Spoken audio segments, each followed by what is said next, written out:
আমার মনের মানুষটা হবে খুব সাধারণ, কোনো অহংকার থাকবে না তার মধ্যে, তবে আত্মসম্মান থাকবে তার তীব্র পরিমাণে।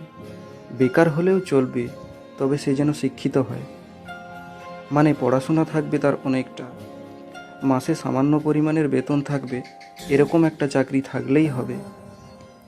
ভীষণ রকম অভিমানী হতে হবে, যার অভিমান আমি ছাড়া কেউ ভাঙাতে পারবে না।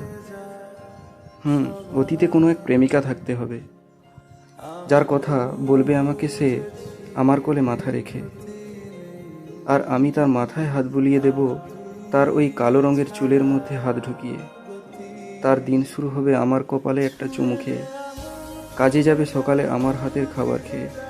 তবে হ্যাঁ, রান্না খারাপ হলেও মিথ্যা করে বলতে হবে রান্না খুব ভালো হয়েছে। জড়িয়ে ধরে বলবে, আমি কাজে যাচ্ছি, তুমি সাবধানে থেকো। কাজের ফাঁকে একবার হলেও ফোন করে বলতে হবে, খাবার খাওয়া হলো তোমার? রাত্রে বাড়ি আসার সময় একটা করে চপ আনতে হবে তাকে আমার জন্য। তারপর সে গল্প বলবে আমাকে আমার কোলে মাথা রেখে, যে আজকে সে কি কি কাজ করলো। তবে হ্যাঁ, মাঝে মাঝে রাত্রিতে ঘুরতে নিয়ে যেতে হবে সাইকেলে করে, চাঁদের আলোর সাথে সাথে আমি আর সে। আমার পিরিয়ডসের সময় কোমরে হালকা করে হাত বুলিয়ে বলতে হবে, দেখো এক্ষুনি যন্ত্রণা কমে যাবে। মাঝে মাঝে আমার চুল বিনুনি করে দিতে হবে। কোথাও যাওয়ার সময় শাড়ি পরিয়ে দিতে দিতে বলতে হবে, কবে বড় হবে তুমি, আর কবেই বা এই শাড়ি নিজে নিজে পরতে পারবে।